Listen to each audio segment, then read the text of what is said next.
Les talons hauts, d'où ça vient? D'Égypte ancienne, les talons, c'est des hommes qui les portaient à l'époque. Plus précisément, les bouchers. Petit moment un petit peu dark. D'accord. Les bouchers portaient des chaussures pour ne pas se salir les pieds.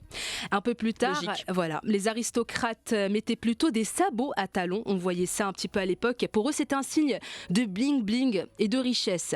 On pouvait même atteindre une hauteur de 60 cm de talons.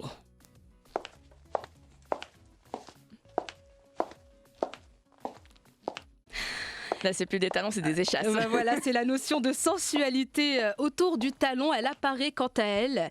Un peu plus tard, le talon met en valeur le mollet, bien évidemment, à partir de la switch. Le talon prend une fonction de séduction, mais aussi d'appropriation du pouvoir. Alors, comment les femmes se sont retrouvées associées au talon haut? C'est assez simple et pas très original.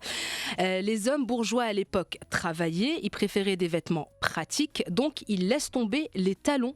Et les femmes à l'époque ne travaillaient pas. On leur attribue alors un rôle d'apparat lors des mondanités et des représentations sociales avec le corset, les talons s'imposent. Le XVIIIe siècle sonne l'usage unique des talons aux femmes. C'est là que les femmes ont repris le flambeau, un héritage assez maudit pour certaines. XXe siècle, revirement de situation. L'usage des talons se perd. Les femmes s'occupaient des foyers lors des guerres. Les talons perdent alors de leur utilité et deviennent futiles. Et puis l'arrivée du talon aiguille, ma phobie, au milieu du XXe siècle, relance la mode du talon.